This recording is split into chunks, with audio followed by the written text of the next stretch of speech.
Hello everyone and welcome back to my YouTube channel. Today's video is a bit late, but it's featuring the Dinos by Streamside Studios. It's a Father's Day card and I really love how it turned out.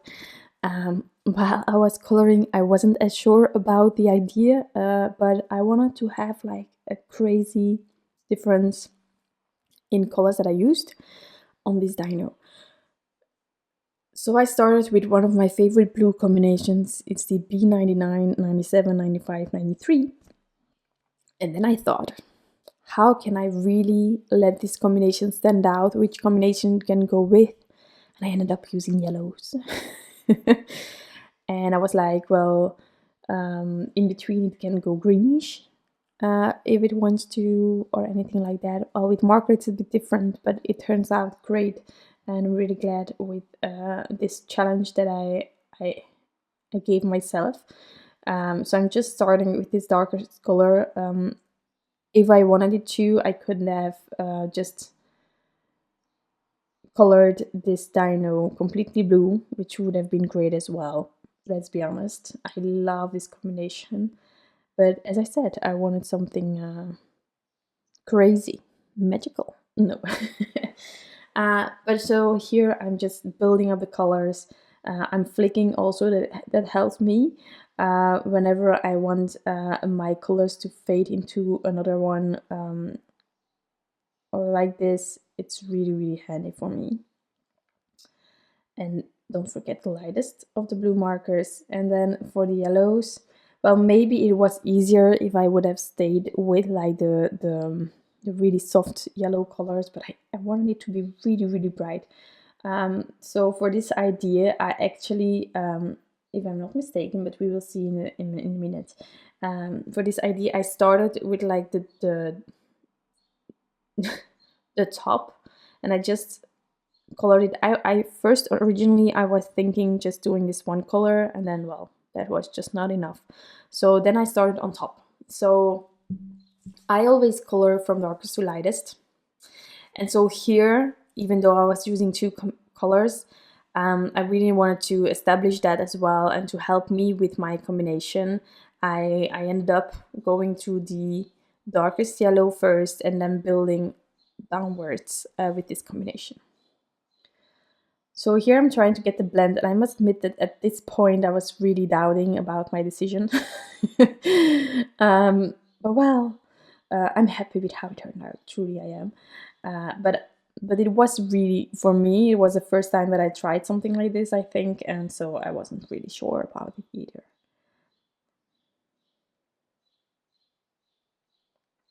So I'm just building up here. I'm going to reinforce that blue. I'm doing my second layer of this combination, and I'm just again flicking. That will also help me go into that yellow area. And then the belly I left white for now because I wasn't sure which color I would use, but I ended up using that yellow again to let it return a bit more. And the lovely thing about, well, the handy thing about adding this softer color on the top was that I could easily color in all of those dots, those details with blue, and I could go over the yellow. I didn't have to avoid these spots on top of the dino because I was going over it with a darker marker. And that's really something that I find so handy. It's with Streamside Studio, it's with Rochelle and Miller, it's with all of these amazing illustrators that have like all these tiny details in their images. I really adore it. I love it so much. It gives those images something extra, which I love. But it's not always easy to avoid going into those details with your markers. I don't have the really fine nibs that exist, and I'm not going to go there, because if I have to have that for each marker that I own, and then the nibs are going to break down, it's something that I'm just not comfortable with putting all the money into. I want to feature things, and I don't want to limit my options there with the fine nib. Okay, so here I'm just continuing adding color until I like the blend. Just be careful with the amount of layers. If you do something like this, I had to be careful as well that you don't oversaturate your paper. So let it dry in between if you need to, so that there will not be any bleeding. And if you need to add more layers, just heat set your image in between or let it dry just a few minutes so that your paper is ready to go again. Okay, that's something that I can recommend. So as I said previously, I'm just adding that blue on top, and you can see those spots because it's in that yellow area. And in this area here where I have the blue a bit higher in the tail, well, it's working as well because it's the lighter blue that is on top and not the dark blue. So nothing is like, well, invisible. Everything is just jumping out. So this is kind of my coloring. The card itself is really, really simple. I actually based another card on this design that I will feature later on. You will see it. I will refer to it normally to this card if I don't forget. But you know, when you see it, you'll know. So here I'm just fixing the mistake. So whenever I'm coloring, I don't know about you, but I always go a bit outside the lines. Well, it's just happening. So I'm using my colorless blender kind of on each card. I must admit it, I cannot live without.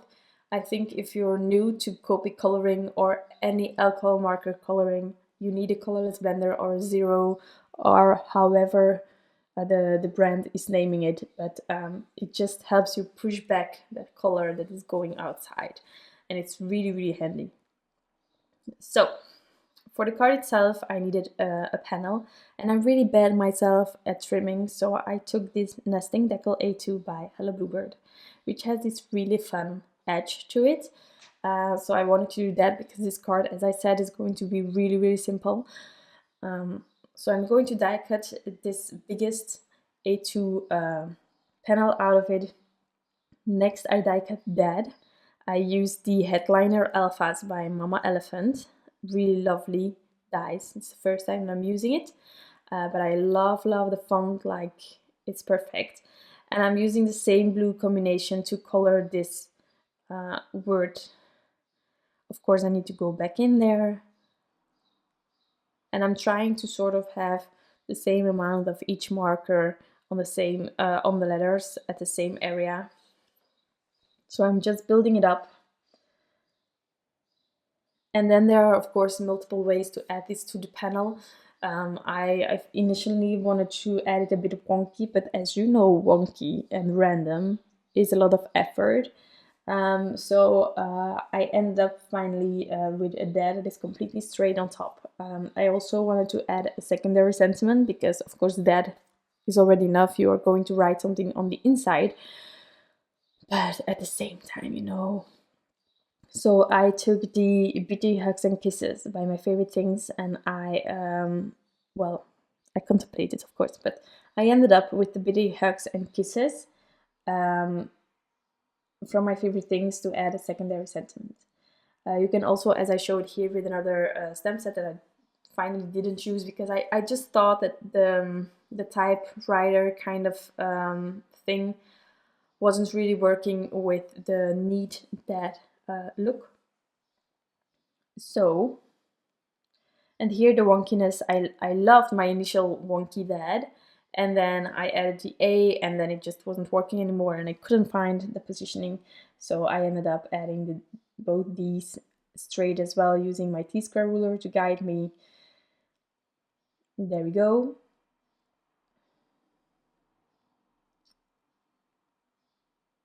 And then for the secondary sentiment, as I said, I used some black ink. You are my favorite underneath. There we go. And then I added this panel on top of a card base. I'm going to add a bit more detail on top. A few white jelly roll pen details, but not on the complete thing, but at least on the eyes. I'm going to add some glossy accents to the dad.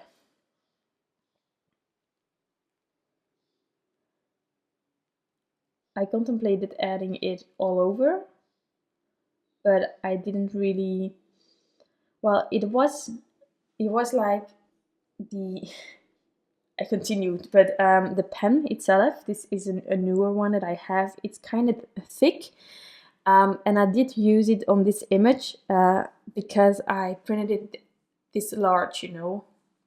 But otherwise, this pen is a bit too thick. I added it on some of the dots. Also, something that is nice about this is that this pen is really opaque, so the white is really shining through, but my first initial line that I added was really muted, so it's a bit a shame. I really need to first shake it well, the marker, add it to a piece of paper to like activate the white, and then I can continue with it. So white Jelly Roll pen, I ended up adding it everywhere. There was another card that it didn't work and I had to fix a bit of it. The dad is having some glossy accents. And then this card is completely finished.